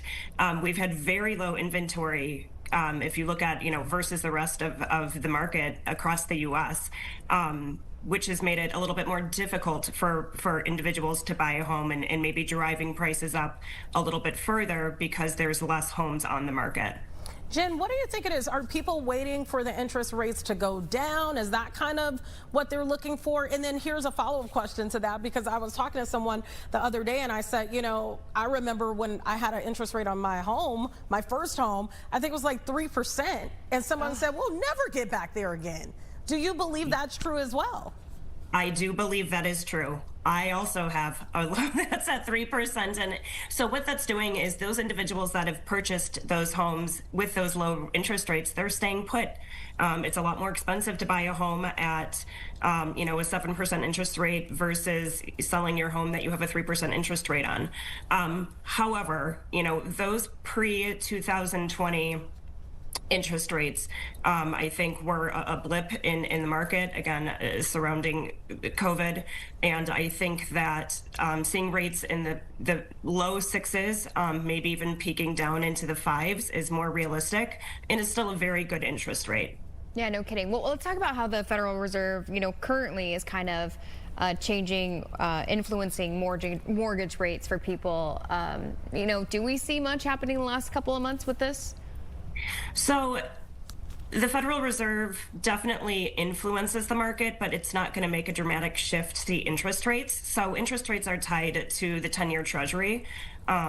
So definitely when the Fed's making movement and, they've cut their rates significantly, that can influence the market, but it's not going to cause a dramatic shift. If we see things like inflation dramatically decrease, those are things that might impact the Treasury to really, really see an impact on mortgage rates. Jen, I have a question for you. In my family, my mom has been saying, I'm going to buy me a house with some land. I want to buy a house and live on a farm. And this is a realistic, dream that she has. I think she's going to do it. But she keeps saying, but those interest rates have to come down. Do you think in 2026 we will see a decent drop? I know you set the interest rate, it's not dependent on, the reserve and all of that. But do you think we'll see it drop just a little bit for folks, even if you have great credit? Yes. I think that we're seeing gradual improvement, and I think we'll continue to see that into 2026. And I do think that we'll see a lot more buyers get into the market. The whole industry has been really focused on affordability. So regardless of interest rates, looking at diversified programs to get individuals into homes or buy land or buy, their dream home, there's been a lot of focus around that. So I think that the market should shift enough that we are going to see a pretty substantial increase of individuals getting back into the market. Yeah, and should people just, if they do find that dream home, just go for it and then just count on refinancing? I mean, is that just worth it to do? Absolutely. I think what we recommend is be more strategic about getting your loan program and your approval in order and making sure that you're in the best position. And should rates fluctuate in the future in 2027 even further, refinancing. The concern is if rates gradually drop, it's going to cause a lot more buyers to come into the market. And again, talking about the Chicagoland inventory issue, homes aren't just going to go on the market immediately. So it could kind of cause this imbalance if interest rates really drop. So I think that it's a positive thing that rates are steadily reducing. What do you tell people, Jen? We're living in very interesting times, especially in the state of Illinois and in Chicagoland, where, at one point, maybe the American dream was a little bit more attainable because taxes were attainable. Taxes are crazy here. And I think as a result, you are seeing more people. I'm not in your shoes, but you can tell me if I'm wrong. I think you're seeing more people cross the state line because of that. What do you tell people that they do want this American dream? They want to be a homeowner, but taxes are through the roof. Yes, and mortgage companies cannot help with taxes, but it is, the Chicagoland area specifically, we have very, very high taxes. We are seeing a lot of relocation, specifically post-pandemic, of individuals leaving the state, maybe not just across the line, but going to other states further away. And I think it's just, again, being strategic and kind of focusing on what works for the consumer. But taxes are tough, and unfortunately, I've been in the mortgage industry for over 20 years, and I haven't seen real estate taxes go down. So it's just something to think about when you're working to be qualified for a loan, making sure that you have that, and understanding that your taxes are probably going to continue to increase, and if making sure that your loan is structured in a way that a consumer is comfortable and they can afford their payment in the future. What do you tell people, Jim, when it comes to this? Because I've heard some people say, well, maybe it's better if you pay those taxes on your own and don't include it in your mortgage payment. And, sometimes you could figure out a way to, pay them a little bit easier on your own. What do you tell people? Do you tell them to go for what's best for their wallets? How do they navigate that? Yeah, I think that's just a budgetary preference. There are definitely ways that individuals can pool money into their accounts and maybe earn a little bit of interest on them and then pay their taxes on their own. But for the majority of consumers, we see that they like the ease of having the lender collect for their taxes and insurance and make those payments for them, so they're not necessarily responsible for saving that money. So that's definitely just a preference from consumer to consumer. Jen, you kind of already answered this question in a way, but still, I think it's good to include first-time home buyers, like selfishly myself. We're still renting. We're thinking about getting that first home. Is it a good market for people like us? Is it kind of any time a good time, I guess, to start off and find something you like? Yes. So, you bring up an interesting point. The age of our first-time home buyer is at its oldest age in history because of affordability. However, rents aren't that much better. The best thing about owning a home is it's an investment. You get appreciation. Again, homes values typically increase, not decrease. So it's truly, truly an investment. My best suggestion for anybody that wants to be a homeowner is to start early with working with a mortgage professional to see what is best for them. There are, renting might be a better option for the next year, but understanding where you are and where you need to be financially to be able to be prepared to purchase a home when the time is right for you individually. I do think it is a good market to buy a home. I'm a strong advocate of utilizing housing as a primary investment. Very good point. And it's true. It is. It really is true. And there's so many different programs out there too for first-time home buyers as well. Jen, if someone wants to learn more about your services, is there a website you can direct them to? Yes, we are at mykeymortgage.com. All right. Well, Jen, thank you so much. You've been a wealth of knowledge. I'm sure that has Gabby's wheels turning now. It does, yeah. Yeah. We appreciate your time on our show. Yes, please call us, Gabby. Yeah, sounds good, Jen. Thank you. We'll have you back. For sure. Thank you. Yeah, Gabby, I'm sure there's a program out there for you, because when I first bought my home, there was a program for me. And if I'm not mistaken, I don't even think I had a real down payment. Like I didn't Oh have yeah, to there's come up with plenty the of down things. payment, It's just, honestly, right now it's kind of the work that's associated with Yeah, it's a lot of getting a work. house, and then you get that utilities that are added. If you're in a nicer neighborhood, HOAs and stuff like Moving out, that. Yeah, moving out of the city, farther out of the city. exactly. The commute, a lot of things. etc. Anyways, but maybe for 2026, I guess I'll find out You're if about that's to in the find out. cards. If that's in the cards for me, getting a new house. Yes, because we have a tarot card reader who will be in the house. Actually, I think she's already over there, probably listened to us and already got an idea for what our 2026 will look like. We'll have it right after this short break.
All right, welcome back to Chicago Now. Tia, do you have any predictions before we get to Angie for yourself for 2026? I do. I see myself with a home in LA somewhere. You do? Oh, okay. Oh, because Story got her little contract. You never know. You know what? You never know. I see more health and happiness on my way. I'll keep it generic. I don't really have anything. I mean, that doesn't mean that's I my need permanent to- home, but I see me with the home. Okay, that makes sense. I like that. I like that. Well, 2025 was quite a year, wasn't It was a great ladies? year. My goodness. But we can't help but wonder what 2026 holds. So we're hoping to get some answers with tarot card reader Angie Bannicky in Bannicky. the Thank you house. so much for coming in. Yes. We said we've had you over Zoom before. You did a great job. I don't know how you're able to do readings over a Zoom platform, yeah. but You're here back. you are in person. We're so glad to have you.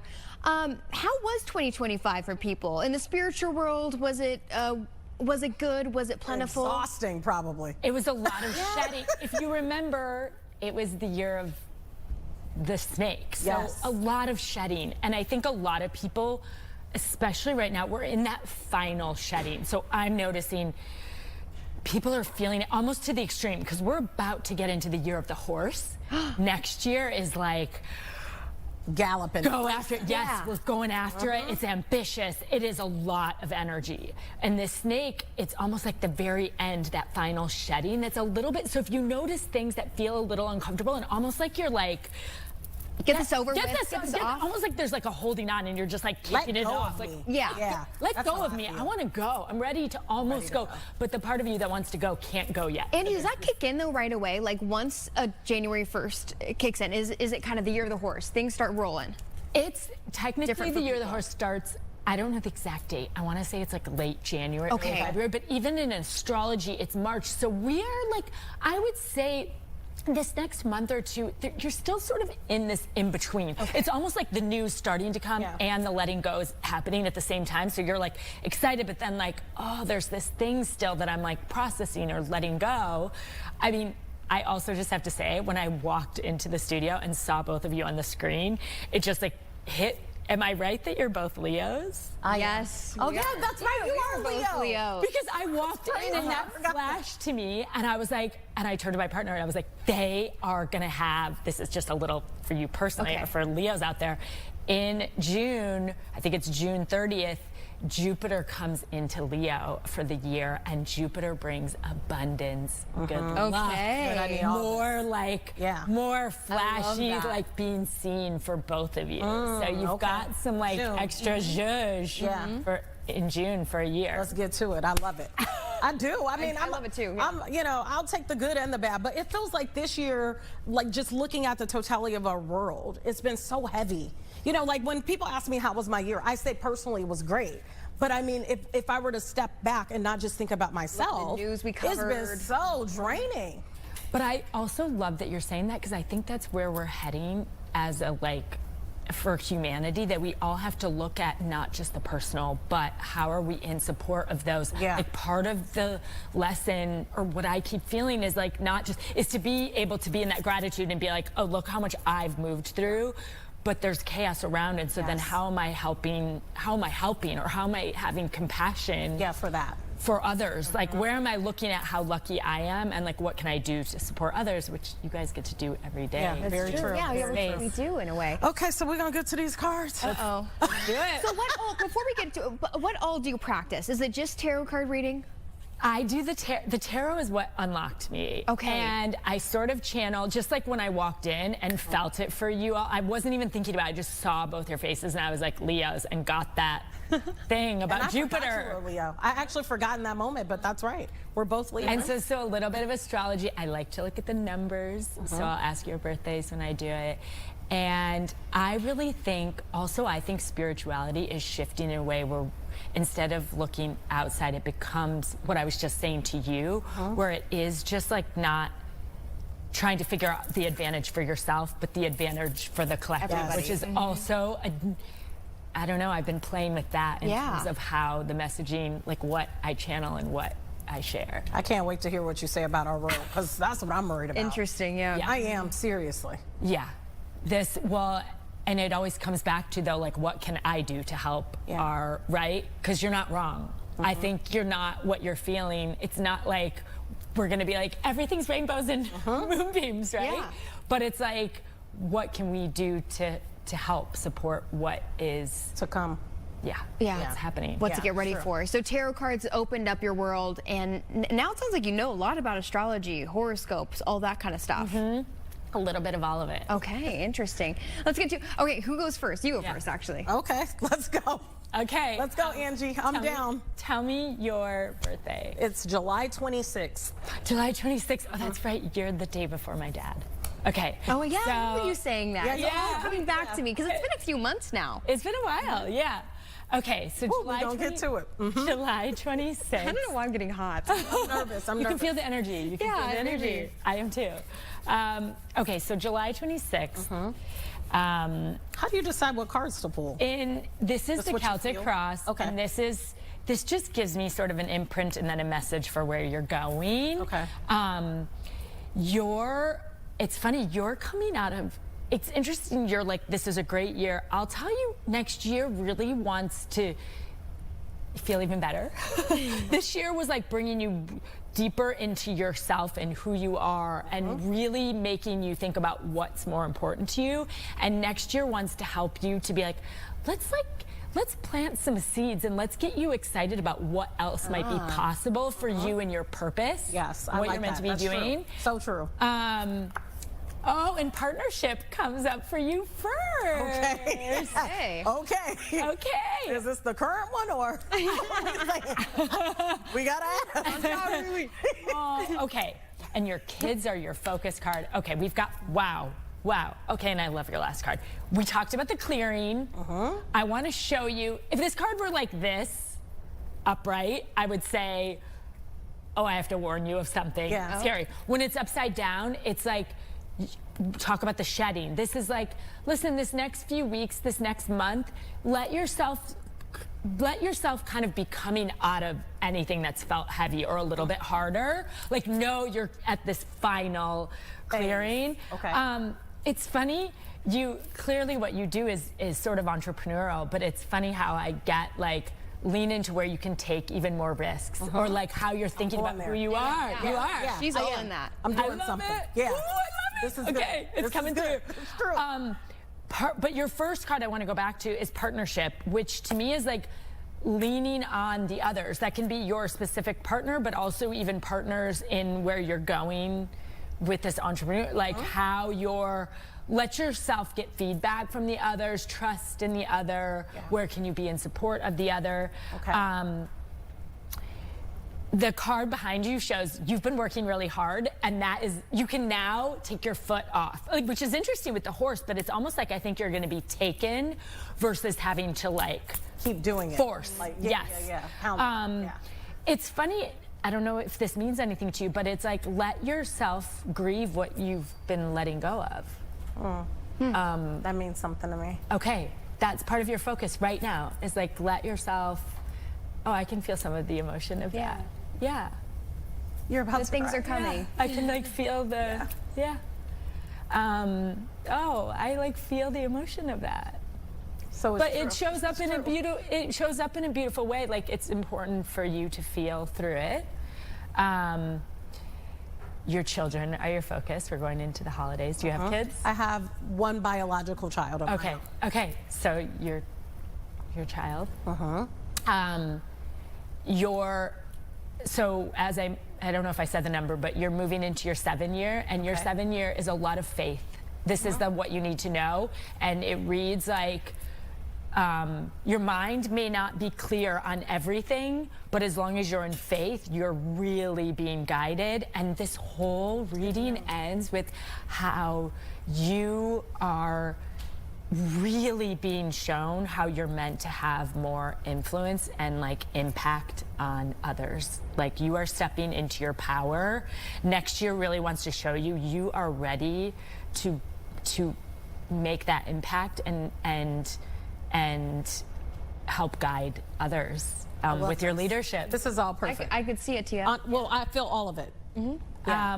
And last card, your superpower. I call this like the superpower, but it's sort of like how you operate best or where you thrive is, and it shows up as a money card too, where it's like when you give, it comes back to you exponentially. So interesting. You've said that before. Yeah, you have said that before. There you go. You're on the money. All right. You're on it. Thank you. Oh, beautiful. Leo. Anything? That's a lot of emotions coming even for me. No, it was everything I needed. Oh, good. Everything isn't always rainbows, so the grieving part, I get that. 100%. And that's just the now, right? That isn't where you're going. Right. That's what you already know. And that's nice that you set us up knowing that, right? This isn't just going to be, would you say rainbows and moonshines or something like that? Or, you know, it's good to know going into a card reading that it's okay if there's a little bit of struggle throughout your year. Well, because it wouldn't be realistic, right? That's not life, right? Yeah. Right. But you hear some that are just, you know, you get only positives with it. Right. Things are right. But also, I've love like that. learned I like the struggle because it always means whenever something's hard. Right before I came in here,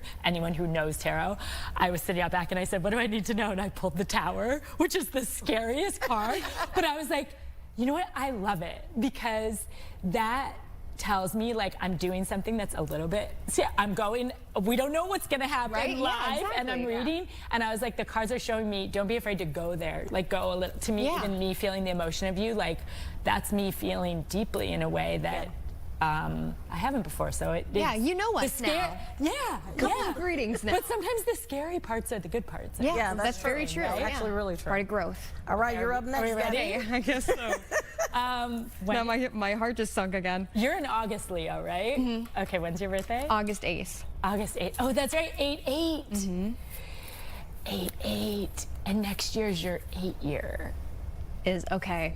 So you're the 8/8. Mm-hmm. Next year's the 8 year. Like 2026 or 2027? 2026. 2026. So that is the year. It is in my experience in the numerology, if you are in your 8 year, it holds the most potential. Oh. It is truly like, what do I want? Like, But should I feel pressured by that? Not at all. No. Okay, You just should live in know. abundance. You should also know going in, anything that is sort of, when we talk about the clearing, it's like it has to do with getting you confident and knowing yourself to know who you want to be and what that, what you want to manifest, even is part of the 8. Let's see. So like for Tia, what would be her like big year? You know, well, she's in the 7. She's in the 7. She's coming into the 7, so she's right behind you. Gotcha. This is good. I'm so excited, actually, after all of this. Yeah, so much possibility in all of this.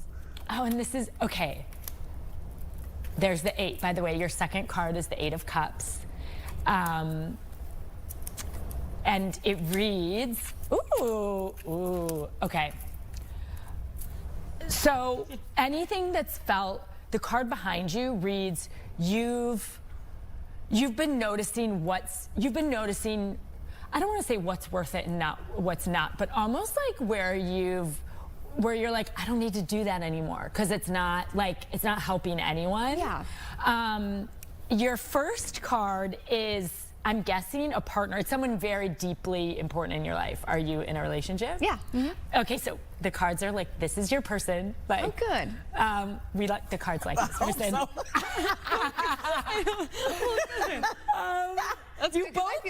You both have an importance on the leaning. You both showed up with your first card as like who you're with. I mean, this also could be you guys working together, but usually this is a romance. Yeah. The next month for you is like, don't try to be the most like, you don't need to know everything in the room, or you don't need to like, you almost being like, I'm gonna let this person take the, that's the next month for you. But it's funny because your whole last line is just like, it's wild because I just want to show you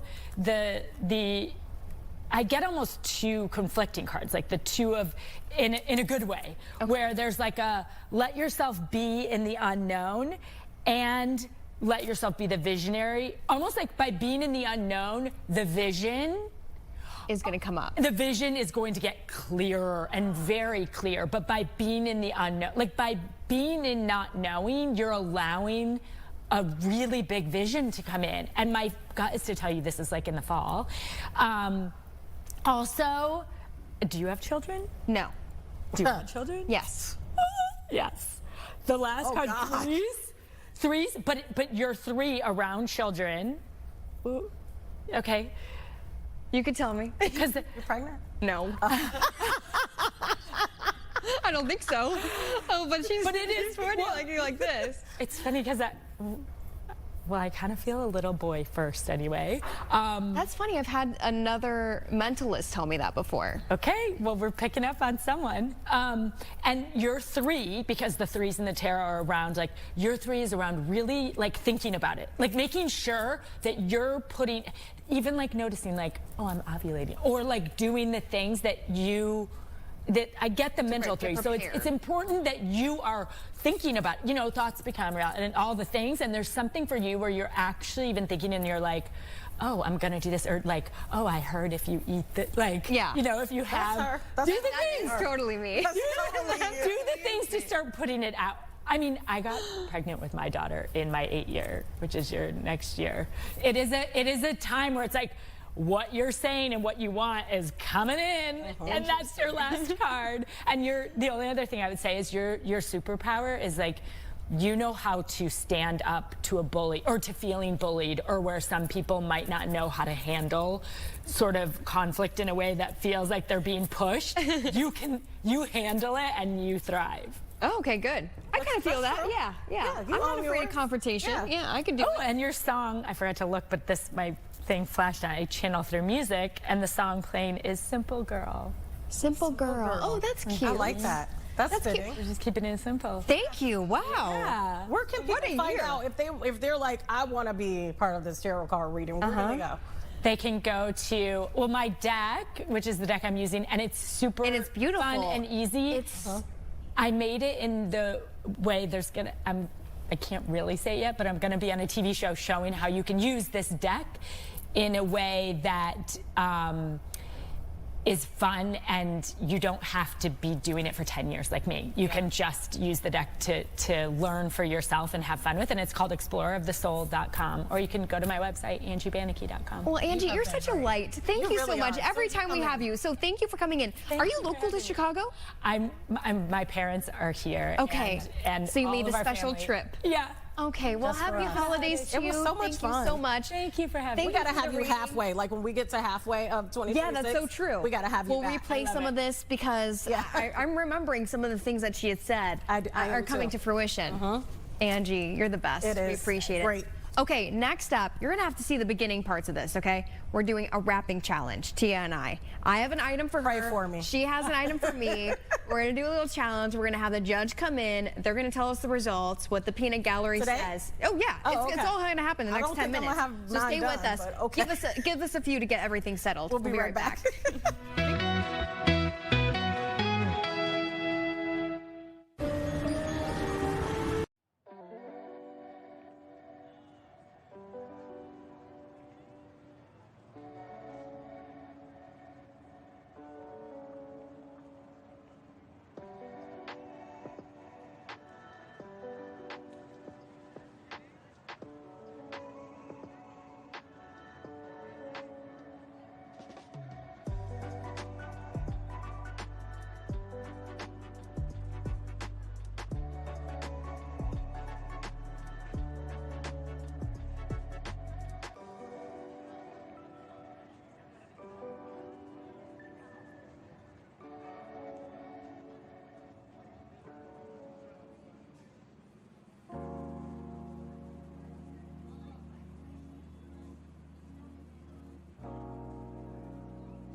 Oh, look, you guys, I'm the one who's setting kind of this this little segment up, and I'm not really doing that great of a job because look at all the paper I have right here. So we are doing a wrapping challenge. It has been one whole year since I've wrapped any type of Christmas gifts. So is that my paper? To make things easy, which one do you want? To make it fair, do you want the snowflakes or do you want Let's the go snowflakes. Okay. And I don't have a lot of time, so I'm going to touch this. Okay, what am I wrapping? Oh, it's already ripping. Well, you show me first what I'm wrapping. You ready? Your shoe, Tia? My shoe. Okay, this is what I have. This is what I have. Look at this thing. Are you kidding me? A muscle hook. A muscle hook. Wait, I want to show people how it works. That's actually really cool. This isn't an ad. Yeah, it's like one that you go like, oh yeah. That's actually really cool. Okay. Okay, so we have our utensils here. All right. Let's get to wrapping. All right, no problem at all. I've done this a time or two. This is not going to be hard. And then once we get done with this, if we have enough time, I have another challenge for us, Okay, all right. I think I can handle this. So, I think what we're being judged on, actually, I shouldn't say I think because I'm the one who's making the rules here. We only have like 7 minutes. I think we are going to do it on presentation. Is that right? So, who's the judge here? The peanut gallery is behind the scenes. Oh, okay. At least sometimes they like me, so I may have a little bit My of an gift is advantage. warm. I'm sure because it was on my foot. Oh, sorry. Sorry, Gabby. All right, where is the? Oh, here we go.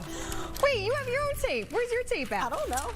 Oh, There it it's is. over here by my I even lip gave gloss. her the better tape. This is really fun, guys. I haven't done this in a while. But it isn't speed. It isn't necessarily speed. It's not about speed, but I mean, we don't have a lot of time, so I gotta. You might have some tape residue on your my shoe. On your shoe. That's okay. They were $17 on Nordstrom.com. Oh, hey. Yeah, it was a good deal. Okay, so let's see doesn't here. it just get you in the holiday spirit, Tia? I do. I love them. Are you like a big rapper, like everything needs to be ready for Christmas morning, or are you more like I'm gonna throw it in a sack? As I've gotten and then older, Santa I'm does throwing what it he in the does. bag. Oh, As wait, I've I have an gotten idea. older. I have an idea. Okay, let me see here. It's hard to really feel it. So, well, the next one might be blindfolded, so. The next one may be blindfolded. Oh, wait, but maybe we could sneak that in tomorrow or something. Who knows? See, this is what makes it easy. This is what gets hard right here. So we do have the judge. You're cheating. What? How am I cheating? I mean, come on, buddy. What do you mean? Totally this cheating. is like. You're putting just some. This is kind of a masterpiece, actually. See, when I have little tricks to myself. This is called skill thinking out of the box. I don't like yours. I'm sorry. I do not like that. What do you mean, Tia? You got it looking like a casserole or something, like a What do you fruitcake. mean? It's a candy. I don't like it. It's a. Look That's at this. not real rapping. This You're is cute. cheating. This You're is cheating. cute. We got some more music. We gotta keep that music going, guys, because we need something. Oh, I guess we are running out of time, huh? Uh-huh. We only have what? 2 minutes? 2 minutes. Okay. Okay. I can wrap this up in 2 minutes. I don't mind. Whoever's getting this gift, tell them thank you. They're welcome. You know what? I would like to bring our judge in though, just to see how things are going. Who's our judge? Mia. Mia. Oh, come on, Mia. I know she's your friend. Don't you cheat She's now. coming in. I'm gonna try and be really fair. She's gonna try to be fair, although we are sorry. friends, and Christmas is coming, Mia. Christmas. This is Mia. Everywhere we go. I did see the candy thing. I didn't know that was what you were going for. Tia, you did good. I know. I did really good. Yeah, I like that. Okay, yes. For what it was, Tia, I I will was give gonna you some. help you cheat. No, that's good. You know whose gift that is? No. That is Look at that. someone That's very beautiful. close to her's gift. Somebody very special. Look at this. Ooh. My boyfriend. Oh, okay. Perfect. Okay. So don't mess and it then up. we'll put a we can From do that Gabby. right there. Oh, wait. How many minutes? 2. 2. There you go. Fan. That's mine, everybody. I think it's a win. Looks like it's straight from Louis Vuitton. Hey, don't clap for her. That's great. We're not done yet. That looks fantastic. I guess I could have put some more zhuzh into it, but hey. I think it's good. Could you like a little? Okay. Okay. This is mine. Look at This it's is a little. horrible. What do you mean? It's a little candy. Right, Mia? I thought it was. I did It's a see little that. candy. Whose is better? How am I Come gonna on, wrap be a honest. shoe? Now, are you guys gonna also count like sturdiness of the wrap? Like, Oh, that's true. Yeah, check it out. Get your hands on it. yeah, let me. Look, my heel is coming out. Okay. Points on That's for that. horrible.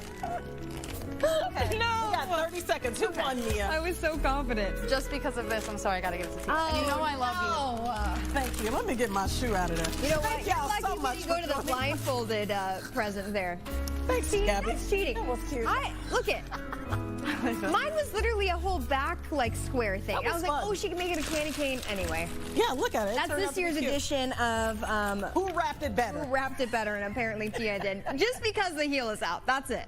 That's it. That's it. That's only. Yeah. Whatever. Happy holidays, everybody. We'll see you Yes. tomorrow. See you tomorrow, guys. That was fun. That was fun, right? Really fun. Next, Great idea. next time it's blindfolded.